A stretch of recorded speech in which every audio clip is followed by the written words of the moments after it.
올 여름에는 모기 스트레스가 그렇게 많지 않았던 것 같아요. 비가 너무 많이 와가지고.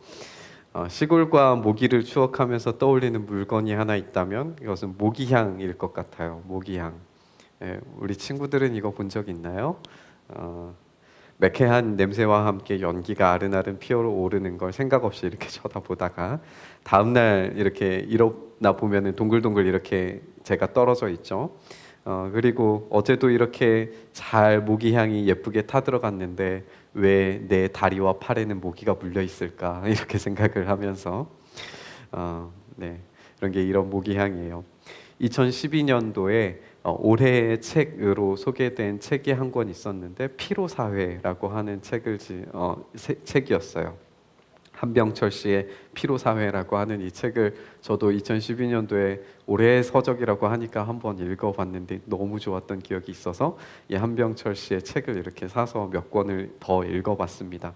근데 진짜 제가 책꽂이에서 한병철 씨의 책 중에서 한 4권인가를 제가 사서 읽었는데 유일하게 계속 꺼내보는 책이 한 권이 있어요. 그 책이 무슨 책이냐 하면 시간의 향기라고 하는 책이에요.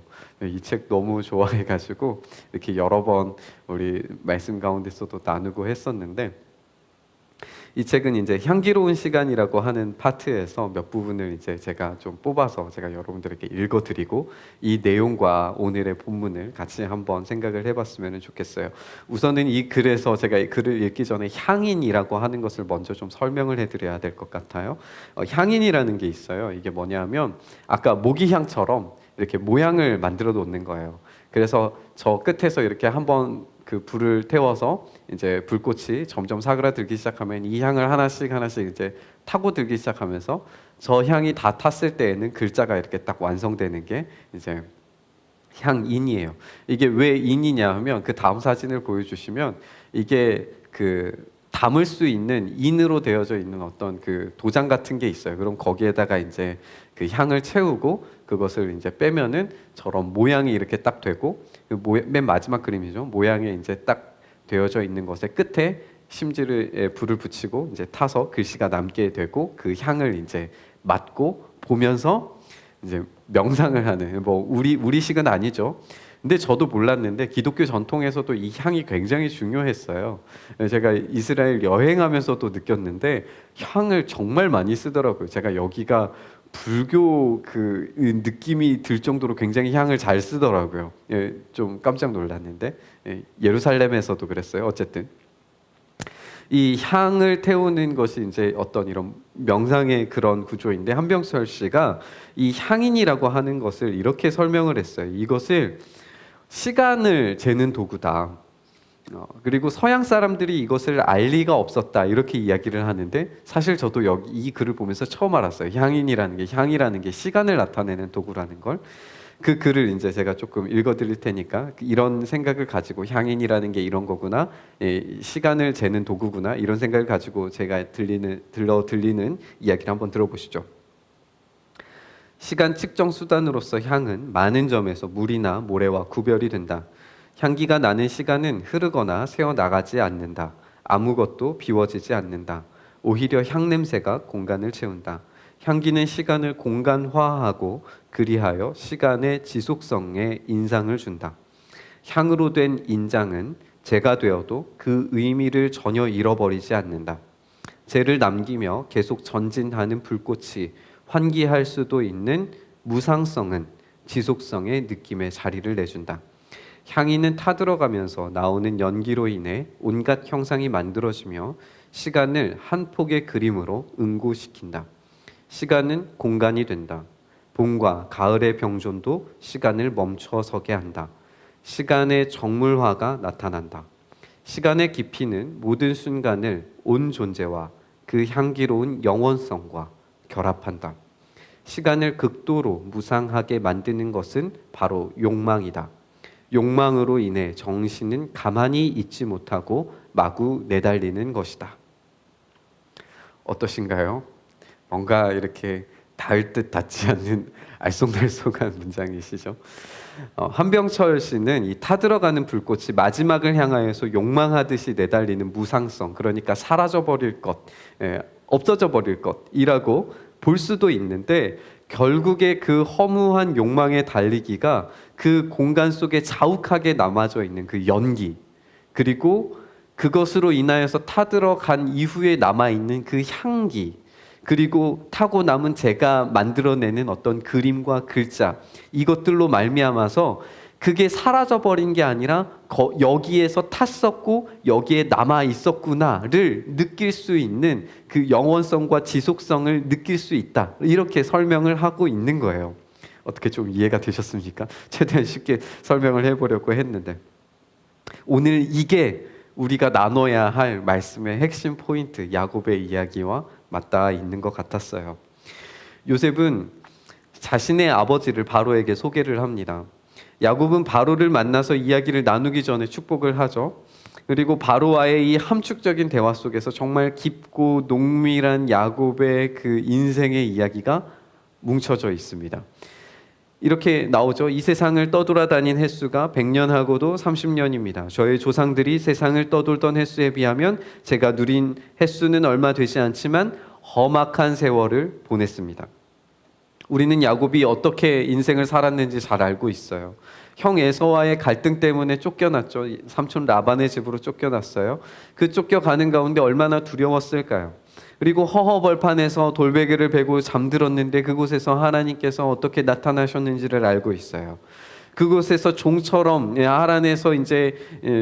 하란에서 삼촌의 집에서 종처럼 부림을 당하면서 재산을 불렸던 것 우리가 알고 있어요. 이렇게 생각하니까 또 요셉의 이야기와도 맞닿아 있는 부분을 좀 찾으실 수 있겠죠. 형에게 혹시나 복수를 당하면 어떻게 하나 조리면서 야복강가에서 그렇게 하나님의 사자와 함께 씨름하던 장면을 우리가 알고 있어요. 내가 죽을까봐 자기의 사랑했던 것들을 모두 다 앞서서 보냈던 그 장면 기억이 나시죠? 딸이 외간 남자에게 범해졌어요. 결혼으로 이렇게 잘 마무리 짓고 뭔가를 이렇게 맺어갈 수 있는 기회가 있었는데 그거를 이 오빠들이 그 세겜이라고 하는 도시를 완전히 사륙하기 시작을 하면서 그곳에 전쟁의 피바람의 어떤 그런 전운이 감돌게 되는 그런 살벌한 시간들을 경험한 적도 있었어요. 고향으로 내려오는 길에 사랑하는 아내가 라헬이 자기의 막내 아들을 낳다가 죽는 일을 경험을 해요. 그래서 자기의 고향 막벨라굴에 자기의 아내를 장사 지내지 못하고 그곳에서 길가에서 땅을 사서 그곳에서 사랑하는 아내 라헬을 묻었던 것을 우리는 알고 있어요. 가장 사랑하는 아들이 자기의 옷에 자기가 주었던 이 가문을 이끌고 다음 세대를 이끌어야 한다는 그 기대감을 가득 채우기에 충분했던 그 채색 옷에 피를 묻히고 돌아온 이 형제들, 쓸모없는 형제들의 모습을 보면서 내가 슬픔으로 말미암아 수월에 내려가겠다라고 이야기했던 것 우리가 기억하고 있어요. 이런 야곱이 드디어 요셉이 살아있다는 소식을 듣고 베냐민과 함께 그곳에 가서 바로를 만나는 거예요. 어떻게 바로를 만날 수 있습니까? 그 세계 당시에 가장 최고의 권력자인 이 바로를 만나는 건 쉽지 않은 일이지만 그 앞에 지금 야곱이 서 있고 만나서 이야기하기 전부터 복을 빌면서 이야기는 시작이 되고 있는 거예요. 그리고 이 형언할 수 없는 자기의 인생의 스토리를 딱 한 문장에 담아서 이야기를 하는 겁니다. 내가 험악한 세월을 보냈습니다. 야곱은 그야말로 불꽃과 같은 인생을 살았어요. 복을 갈구하고 얻기 위해서 수단과 방법을 쓰지 않고 어떻게든지 쟁취하기 위해서 자신의 삶을 불꽃과 같이 그렇게 태워냅니다. 한 걸음 한 걸음이 일상의 투쟁이었고 성경의 기록자가 기록하지는 않지만 그 세겜이라고 하는 그 땅이 어쩌면 전쟁이 실제로 일어났을지도 모르는 그런 전쟁을 치른 것처럼의 어떤 정황 근거들이 이 뒷부분에 나오기도 합니다. 성경은 야곱이 조용한 사람이라고 그렇게 적어요. 창세기 27장에 보면은 조용한 사람이라고 그렇게 나오는데 그 사람은 조용한 사람이 아니에요. 완벽함으로 읽는 게 옳아요. 그 완벽함은 자기의 틀 안에서 꽉 채워져 있는 인간입니다.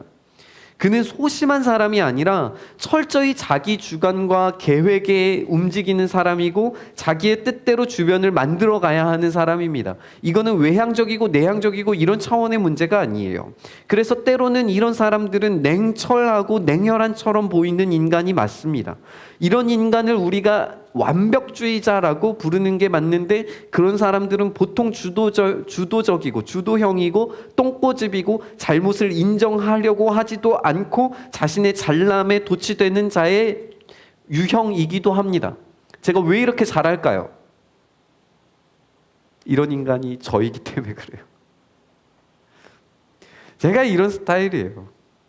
이 야곱을 보면은 조용한 사람, 조용하다는 표현이 맞기는 맞습니다. 이게 이제 뭐 말을 하지 않는다, 꾹 다물고 있는다 이런 의미이기도 하고, 이 사람이 집안에 틀어박혀 있다라고 하는 그런 의미가 되기도 하고, 이 사람이 모든 상황들을 조종하고 계획해서 이렇게 만들어낸다는 그 의미가 이 완벽한 사람, 조용한 사람이라고 하는 이 원어의 뜻에 담겨져 있는 이야기예요. 정말 이 야곱은 불꽃이에요. 타들어가는 줄도 모르고 그냥 냅다 내달리는 사람이에요.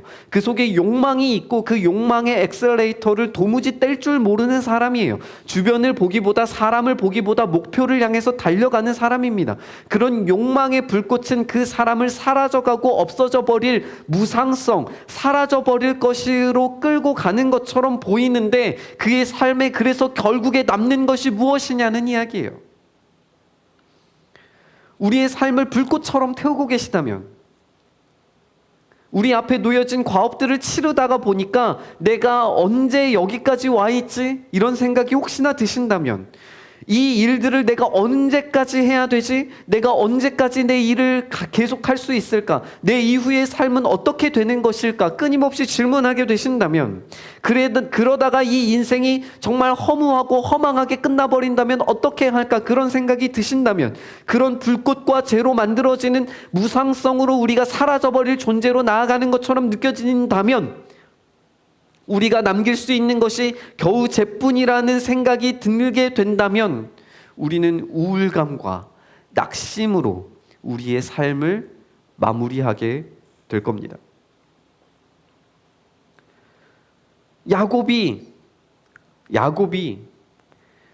자기의 인생을 험악한 세월로 표현하고 난 이후에 바로를 떠나면서 바로를 축복해 줍니다. 저는 이게 그리스도인의 삶이라고 생각을 합니다. 야곱의 자기 정체성은 험악한 세월을 산 사람입니다. 나그네예요. 아무것도 가진 것이 없고 가질 것이 없고 다 사라지고 놓고 떠나야 되는 그런 나그네입니다. 좋게 말해서 나그네지 히피예요. 이 땅에서 남길 수 있는 것이 아무것도 없어요. 그런데 여러분, 이 본문, 우리가 읽은 본문의 구조를 한번 잘 살펴보십시오. 7절, 8절, 9절, 10절의 구조는 이렇게 되어져 있습니다. 이렇게 되어져 있습니다 하면은 펴줘야죠. 좀 내려보세요. 그 구조를 제가 만들어 놓은 게 하나 있어요. 7절, 8절, 9절, 10절. 네. 잘 찾아줬어요. 네. 절수를 안 써놔서 그랬군요. 네. 이 구조가 이렇게 되어져 있습니다. 야곱이 복을 빌다, 그리고 나이가 어떻게 되시오, 그리고 험악한 세월입니다, 그리고 복을 빈다라고 되어져 있어요. 야곱의 자기 정체성은 험악한 세월이에요. 나이가 어떻게 되냐고 질문하는 그 질문 가운데에서 나의 인생을 정의해보고, 나의 인생을 돌이켜보고, 나의 인생의 불꽃과 같은 삶을 한마디로 정의하자면 나는 험악한 세월이에요. 그런데 이 믿음의 사람 야곱이 하는 행동을 한번 보십시오. 지금 전 세계에 이마만큼의 권력을 가진 사람이 없고, 심지어는 살아있는 신이라고 떠받들여지는 바로에게 지금 복을 빌어주고 있는 겁니다. 하나님의 복을 빌어주고 있는 겁니다. 이게 우리의 정체성이고 이게 우리의 근본이어야 하고 이게 우리의 삶의 모습이어야 된다는 거예요. 전에 이 야곱의 모습을 한번 생각을 해보면 복을 얻기 위해서 이 완벽한 사람, 완전한 자로서 자기의 인생을 계획하고 그 인생의 계획 가운데에서 자기의 인생을 몰아붙이고, 그리고 복을 얻기 위해서 장자의 권한을 뺏기 위해서 삼촌의 재산을 얻기 위해서 어떻게든지 속이고 발버둥치는 그 사기꾼 같았던 야곱은 이제 복을 빌어줄 수 있는 복의 근원이 되어져 있는 겁니다. 이 떠돌이 할아버지 나그네 인생, 아무것도 가질 것이 없다라고 생각되어지는 이 사람의 인생의 결과물은 복을 빌어줄 수 있는 복의 근원이라는 사실이에요. 여기에서 우리는 야곱의 향인을 발견합니다.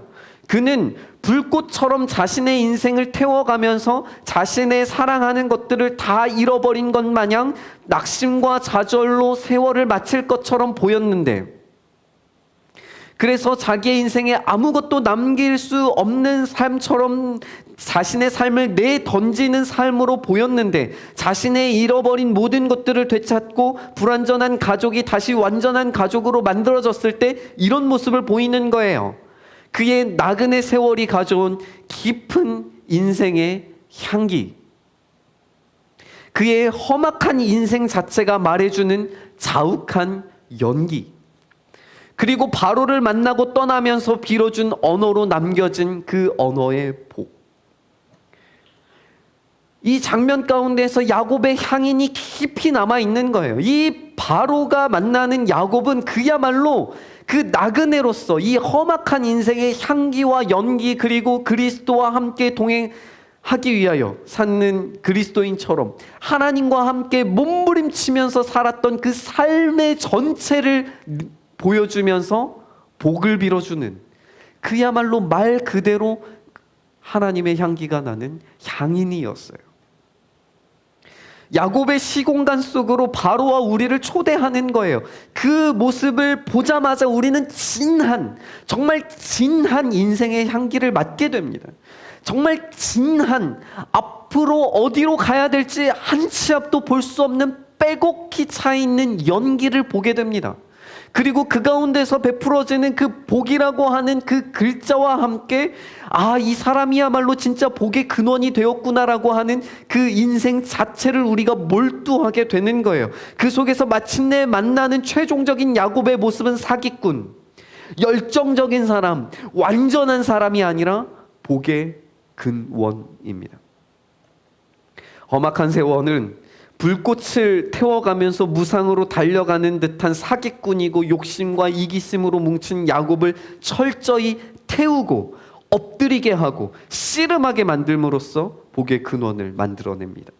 상상할 수 없는 방법으로 이 땅에서의 최고의 권력자, 살아있는 이방신의 현현을 향하여서 복을 빌어주는 복의 근원으로 나타나게 되는 겁니다.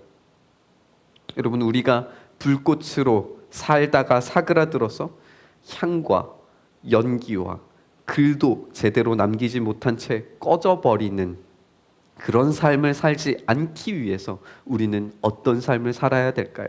이 야곱처럼 살기 위해서 우리는 무엇을 해야 될까요? 하나님은 어떤 것을 우리의 향기로, 그리고 연기로, 그리고 복의 근원으로 만들어 가길 원하실까요? 이 야곱의 모습을 우리가 이미 모티브로 받았지만 우리의 예배와 우리의 삶이 어때야 되는가는 우리가 레위기를 통하여서 좀 힌트를 얻을 수 있을 것 같아요. 레위기 1장에 보면은 아직 40년의 세월을 광야에서 보내기 시작하는 시작점입니다. 레위기는 시작하는 장면이에요. 지금 성막에서 지금 예배를 드리는 와중에 하나님을 만나는 장면이에요. 그때 이 예배에 대한 강렬한 가르침의 첫 번째가 뭐냐 하면 번제에 대한 거예요. 태우는 것. 그 번제를 태우는 것인데, 우리 이 앞에 본문을 보면은 여호와께 예물을 드리려거든 가축 중에서 소나 양으로 예물을 드릴지니라 이렇게 되어져 있어요. 여러분, 지금 광야의 시작입니다. 광야의 시작. 앞으로 40년을 돌아다녀야 되는데 그 40년을 아직 이 상황이 확실히 그렇게 설정된 것은 아니었지만 민수기에서 이제 그렇게 되겠지만 네, TMI가 가니까 끊어야겠네요. 이 여기에서 지금 이 가축을 지금 바치라고 하고 있는 거예요. 모세의 상황에서 지금 가축이에요. 우리가 일반적으로 뭐 가축을 기를 수 있는 그런 상황이 아니라는 이야기입니다. 어디서 훔치거나 빼앗거나 들에 있었던 것이나 빌려온 것이 아니라 가축이에요. 그것을 드려야 돼요. 게다가 소와 양이에요. 이거는요 보통의 헌신으로 될 수 없어요. 보통의 것으로 드리는 것이 아닙니다. 우리가 빼앗고 절취하고 우리가 도적질해서 드리는 그런 것도 아니고, 우리의 미래를 온전히 내다 버릴 수 있는, 내가 죽으면 죽으리로다라고 할 수 있을 만큼의 그런 정도의 재산이에요. 이해되십니까? 그런 가축을 하나님께 드리는 거예요. 누구 인생 하나는, 만약에 이 공동체에서 누구 한 사람이 그 소와 가축으로 사와 양 중에 하나를 바치면 그 옆에 주변에 누군가는 그 사람의 인생을 책임져야 되는 그런 정도의 수준이라는 이야기예요. 이해되십니까? 그 정도의 헌신과 수준으로서 하나님 앞에 드리는 거예요. 하나님은 자신의 희생을 감수하고 드린 가축으로 드린 소나 양을 태웠을 때 하나님께 향기로운 냄새라고 말씀하십니다. 그리고 이후에 등장하는 5가지의 제사 모두 다 똑같아요. 너희가 직접 한 것, 직접 드리는 것, 직접 좋은 것, 흠이 없는 것, 그런 것들로 예배하라고 해요. 이거는 엄청난 희생인 거예요. 우리는 하나님 앞에 나아갈 때 어떤 희생을 치르고 계십니까? 우리의 신앙은 어떤 희생을 감수하고 계십니까?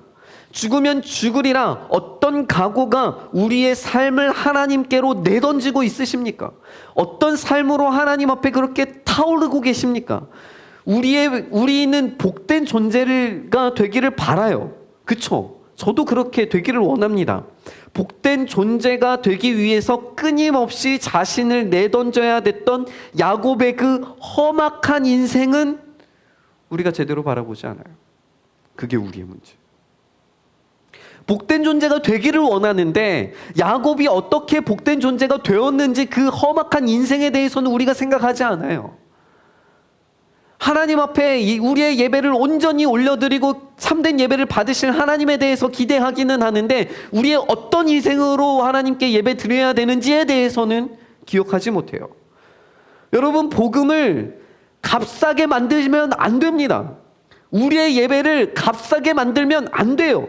예수 천당 불신 지옥 이렇게 말하는 거는 복음의 신비를 아주 바싹 익혀버린 고기처럼 만들어버린 겁니다. 그건 고기예요. 먹으면 맛도 있어요. 그리고 고기 먹은 느낌도 나요. 그런데 그 고기 속에 담겨져 있는 그 풍미도 맛도 육즙도 느끼지 못한 채 그냥 고기 먹었구나 이렇게 느끼는 그런 고기예요. 진리가 담겨져 있지만 그 안에서 진짜 풍성하고 정말 갑자기 배가 고파지네요. 그 아름다운 그 맛들을 다 느낄 수 없게 만드는 거예요. 예수 천당 불신 지옥은 그런 거예요. 진짜 복음의 깊은 은혜를 맛보려면 오랜 시간 기다리고 연습하고 배우고 향신료를 치고 기다려서 그런 풍미를 알아가야 비로소 그 고기의 진짜 참된 맛과 향을 느낄 수 있게 돼요. 우리는 그 향인을 만드는 길에 서 있는 사람들입니다. 우리 그 길에 함께 걸어가시기를 주님의 이름으로 축복합니다. 우리 함께 그 길을 좀 걸어갔으면 좋겠습니다. 우리가 어떤 뚝 떨어지는 예수 천당 불신지옥 같은 그런 단순하고 정말 바싹 익혀버린 고기 같은 그것에 만족하는 게 아니라 진짜 제대로 된 그런 복음의 신비, 복음의 맛을 좀 한번 맛봐 보자고요. 훈련 프로그램을 시작하면서 제가 기대하고 바라는 게 이런 겁니다. 저요, 여러분들에게 이런 훈련들을 함께 할 만한 존재인지 저부터도 스스로 굉장히 의심스럽습니다. 저도 여러분과 함께 훈련하기 위해서 같이 훈련하자고 지금 이거 하는 겁니다. 저는요, 이게 굉장히 부담스럽습니다. 저요, 11월 달에 되면은 다니엘 기도회 하는 동안에는 하필 큐티 쉴 거예요. 11월 달에는 열심히 여러분 그 다니엘 기도회 통해서 정말 놀라운 간증들과, 저 벌써부터 기대됩니다. 이 간증자들이 정말 대단한 분들 많이 나오시더라고요. 다니엘 기도회 통해서 정말 그 놀라운 간증들과 기도의 자리에 엎드려서 그렇게 은혜 받으십시오. 그동안에 저도 잠깐 쉬면서 다음 것들을 열심히 준비할 거예요. 저 막 뭘 어떻게 해야 될지 모르겠어요. 그런데 저에게 확실한 건 딱 한 가지예요. 기본으로 돌아가서 연습하자. 기본으로 돌아가서 나의 기초 체력을 채우듯이 영적인 것들을 처음부터 다시 시작하자. 그래서 제가 이 10월부터 하는 이 훈련을 그래서 시작하려는 거예요. 왜 야곱의 우리의 인생을 우리가 돌아봐야 하고, 야곱의 이 향인과 같은 깊은 향과 깊은 연기와 그 속에서 담겨져 있는 그 자체로 복의 근원이 되어버린 이 야곱을 우리가 좀 한번 따라가 보자고요. 바쁘다, 시간이 안 된다, 어떻게 모일까, 이제 이거는 코로나 시대에 우리에게 전혀 문제가 아니게 돼버렸어요. 저 여러분들이 모일 수 있는 시간이라면 언제든지 어디서든지 만날 수 있게 됐습니다. 줌을 통하여서 만날 수 있게 됐어요. 자료들 여러분들 온라인을 통하여서 제가 드릴 수 있게 됐습니다. 이제 우리는 핑계할 거리가 없어요. 우리 핑계하지 말고 훈련해보자고요. 핑계하지 말고 그 걸음 걸어가 보자고요. 핑계하지 말고 하나님 앞에 엎드려 보자고요. 핑계하지 말고 우리 하나님 앞에서 정말 낮아져 보자고요. 하나님 앞에서 진짜 우리를 쳐서 복종시켜서, 하나님 나의 모든 것들을 주님께 내 던져 봅니다. 하나님 내 인생 책임져 주십시오. 레위기에 등장하는 나의 소유, 나의 있는 것들을 하나님께 내 던져 봅니다. 하나님 내 인생 책임지는 것 좀 보여주십시오. 그거 우리의 삶으로 한번 맛봐 보자고요. 말씀과 기도로 우리의 향을 채우고 불을 붙였다면 이 험악한 시간을 해석할 수 있도록, 이 타오르는 시간을 정주하면서 볼 수 있도록 이 시선을 불꽃에서 돌려 안개를 직시하고 복음의 향기에 집중하게 만드시는 하나님을 우리가 같이 한번 누려보자고요.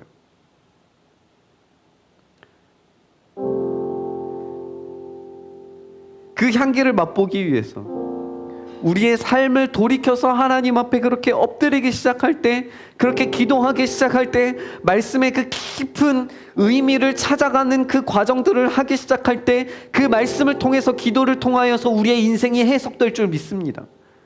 우리의 인생이 해석되기 시작하면 될수록, 우리의 인생을 제대로 그렇게 바라보면 바라볼수록, 우리의 인생의 깊이 빼곡히 채워진 그 안개처럼 보이는 것들이 안개가 아니라 향이었음을, 지독한 냄새가 아니라 그리스도의 향기였음을, 험악한 인생이 아니라 복된 존재였음을 말씀을 통하여서, 기도의 자리를 통하여서 해석되어진 우리의 참된 인생을 보기를 소망합니다.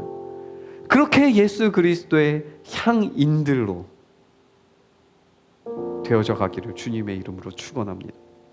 그래서 에베소서 5장에 나오는 것처럼 우리를 위하여 자신을 버리사 향기로운 제물과 희생 제물이 되신 예수 그리스도를 따라서, 고린도후서 2장 15절에 말하는 것처럼 구원받는 자들에게나 망하는 자들에게나 하나님 앞에서 그리스도의 향기로 살아내는 복된 향인들로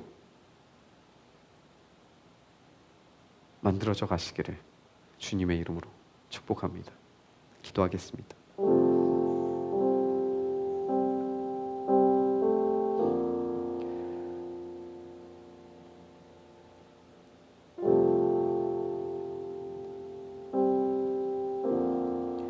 주님, 그렇게 우리가 타들어가는 것 같고 어디로 가는지 모르고 그저 앞에 있는 것을 치다 보니까 인생을 살아오긴 살아왔는데 앞으로 어떻게 가야 될지, 어디를 향하여서 가야 하는지 도무지 모르겠고 험악한 세월 같고 아무것도 보이지 않는 안개 속을 뚫고 나온 것만 같습니다. 주님, 우리가 말씀 앞에서 그리고 기도의 자리에서 이런 우리의 인생이 해석되게 하셔서, 우리가 잘못 걸어온 게 아니라 우리의 험악한 인생이 잘못된 길을 돌아온 게 아니라 정말 그 속에 새겨진 예수 그리스도의 향기, 예수 그리스도의 향이 우리의 삶을 빼곡히 채웠으며, 그리고 마침내 우리의 삶의 결과물을 받아들었을 때에는 그것이 정말 복된 존재, 우리가 정말 복된 존재였노라를 증명할 수 있는 그런 향인들이 다 될 수 있도록 주님 우리를 붙들어 주시옵소서. 주님, 우리가 그렇게 우리를 향하신 하나님의 그 놀라운 은혜의 손길 앞에 엎드리며 몸부림치기를 소망합니다. 우리의 정말 절망적인 상황들과 우리의 눈앞이 보이지 않는 그런 깜깜한 모든 인생의 것들을 주님께 던지면서 나의 좋은 것들, 나의 움켜쥐었던 것들을 주님 앞에 내던지면서 주님께서 내 인생을 책임지시고 해석하여 주시기를 간절히 소망하는 마음으로 주님 앞에 나아가며 우리의 삶을 그렇게 참된 번제물로, 참된 예배자로 그렇게 주님께 드리기 시작할 때에 하나님 우리의 인생을 복되게 하시고 복 있는 존재로, 복의 근원으로, 우리를 통하여서 세상이 복을 얻는, 우리를 통하여서 예수 그리스도를 만나게 되는, 우리를 통하여서 예수 그리스도의 참된 그 풍미를 느끼게 되는 그런 사람들로 우리가 온전히 세워져 갈 수 있도록 주님 붙잡아 주시옵소서. 그래서 우리가 지쳐있는 우리의 삶의 자리에서, 넘어져 있는 그 삶의 자리에서 하나님께서 지금 나와 함께 하시는구나를 느끼게 하시고, 우리의 험악한 인생의 그 여정 가운데에서 하나님께서 오히려 위로하시고 우리의 인생의 의미를 담기게 하시고 우리의 인생 속에 하나님의 놀라운 복을 주셨구나를 느끼게 되는 그런 참된 해석 작업이 말씀 앞에서, 기도의 자리에서 온전히 일어나도록 우리를 붙드시고 인도하여 주시옵소서. 그렇게 우리의 삶을 드려 예배합니다. 우리의 물질과 그리고 우리의 삶을 드려, 우리의 가장 좋은 것들을 주님께 드려 예배합니다. 우리가 몸부림치며 예배의 자리를 엎드리기를 소망함으로 주님 앞에 나아가오니 하나님 우리를 책임지시고 붙드시고 인도하여 주시옵소서. 그렇게 우리를 예수 그리스도의 향기 나는 그런 존재들로 만드시고 이끌어 가시기를 간절히 소망하며 우리 주님 예수 그리스도의 이름으로 기도드리옵나이다. 아멘. 이제는 우리 구주 예수 그리스도의 크신 은혜와 하나님 아버지의 무한하신 사랑하심과 성령님의 감화, 감동, 교통, 인도하심이 우리의 삶 속에 나그네와 같은 그런 연기와 그리고 험악한 인생 같은 그런 향기와 그리고 우리의 인생 자체로 맛보게 되는 그런 복 있는 자로서의 글씨를 누리고 만들어가고 그리고 세워지기를 간절히 소망하며 그리스도의 향인들로 살아가기를 다짐하는, 사랑하는 주님의 복된 자녀들 머리 위에 이제로부터 영원토록 함께 계실지어다. 아멘.